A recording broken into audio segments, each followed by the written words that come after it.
Halo anak-anak, apa kabar semuanya? Pastinya sehat kan?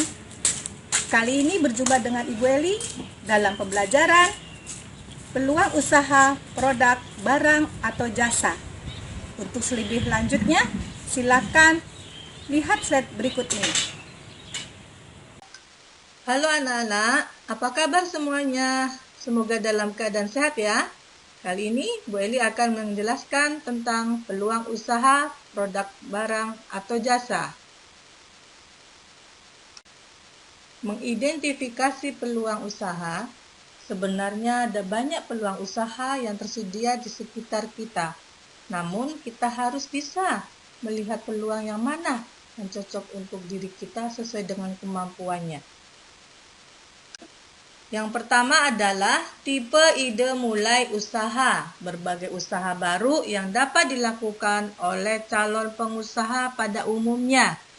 Berdasarkan 3 jenis tipe usaha baru, diantaranya pangsa pasar baru, teknologi atau inovasi baru, dan nilai baru. Yang kedua, teknik mendapatkan ide. Bertukar pikiran, berimajinasi, memadupadankan, pendekatan tidak langsung, pendekatan ensiklopedia, komponen yang dimodifikasi. Yang ketiga adalah teknik pengembangan ide. Hal ini pada teknik pengembangan ide itu ada 2, inside out dan outside in.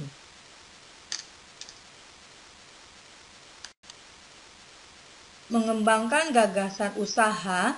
Untuk mengembangkan gagasan usaha dengan baik, pelaku usaha harus merancang usaha sekaligus produknya. Yang pertama adalah proses perencanaan dan pengembangan produk. Di antaranya adalah tahap gagasan. Tahap gagasan ini biasa menjadikan peluang usaha yang baru-baru dimunculkan, terutama berbagai macam informasi usaha yang telah dikumpulkan ataupun yang telah dievaluasi untuk lebih dimatangkan lebih lanjut. Misalnya, informasi kekuatan dan kelemahan produk, spesifikasi produk, serta sumber daya usaha, dan lainnya. Tahap yang kedua adalah tahap konsep.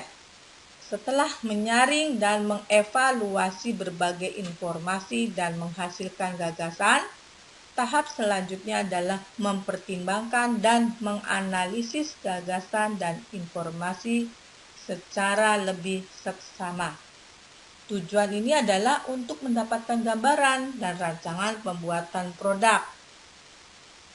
Dan pada tahap konsep ini diperlukan mengenai proses produksi, keuangannya, hingga pemasaran produk.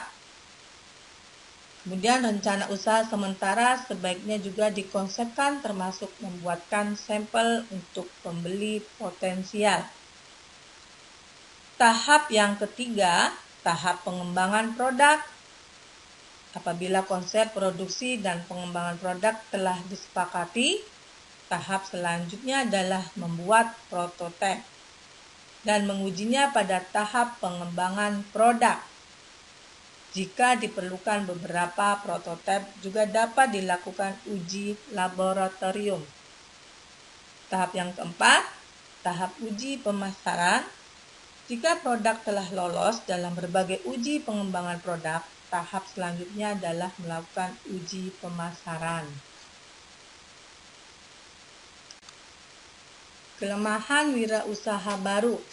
Nah, di sini nih banyak calon wirausaha melakukan start yang salah. Di mana sih letak kesalahannya? Yaitu adalah kekurangan pengalaman yang akan diperburuk dengan kurangnya objektivitas. Bahkan ketidakmampuan manajerial dapat ditunjukkan dengan berbagai macam cara. Kekurangan yang paling besar mungkin disebabkan kurangnya pengalaman lini produk, kurangnya pengalaman manajerial, dan pengalamannya tidak seimbang. Nah, karena disinilah banyak kesalahan-kesalahan yang dilakukan. Terutama kita harus bisa menghindari dengan berbagai macam studi dan perencanaan sebelum produk atau jasa yang diterima untuk dikembangkan dan dipasarkan. Di antaranya, kurangnya objektivitas, kurangnya kedekatan dengan pasar, pemahaman kebutuhan teknis yang tidak memadai, tidak menggaji diri sendiri, tercampurnya keuangan usaha dan pribadi.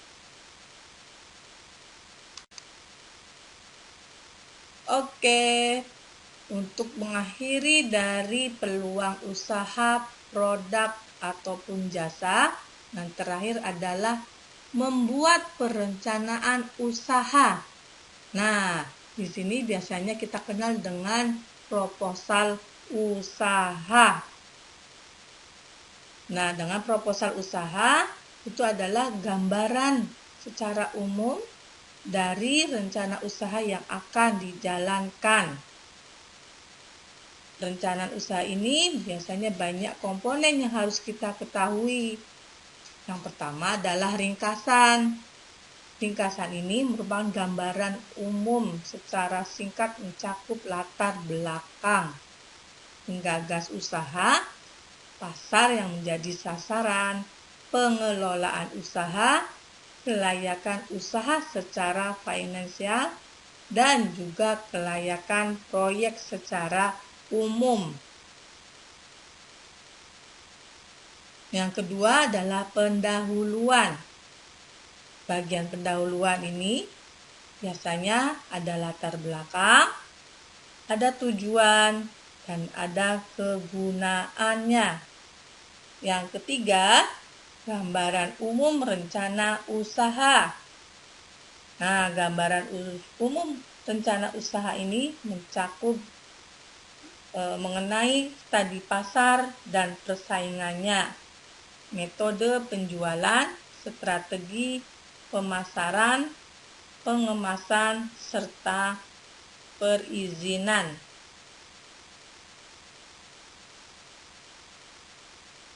Yang keempat, metode pelaksanaannya, persiapan dan pelaksanaan. Yang kedua, analisis hasil uji produk. Yang ketiga, proses produksi. Yang keempat, alur produksi. Terakhir, di sini adalah tentang analisis aspek finansial atau keuangan. Yang pertama adalah kebutuhan dana. Yang kedua, analisis profit usaha. Dan yang ketiga, analisis break-even point. Yang keempat adalah analisis payback period. Demikianlah pembelajaran hari ini. Kalau belum jelas atau kurang paham, hubungin Ibu ya.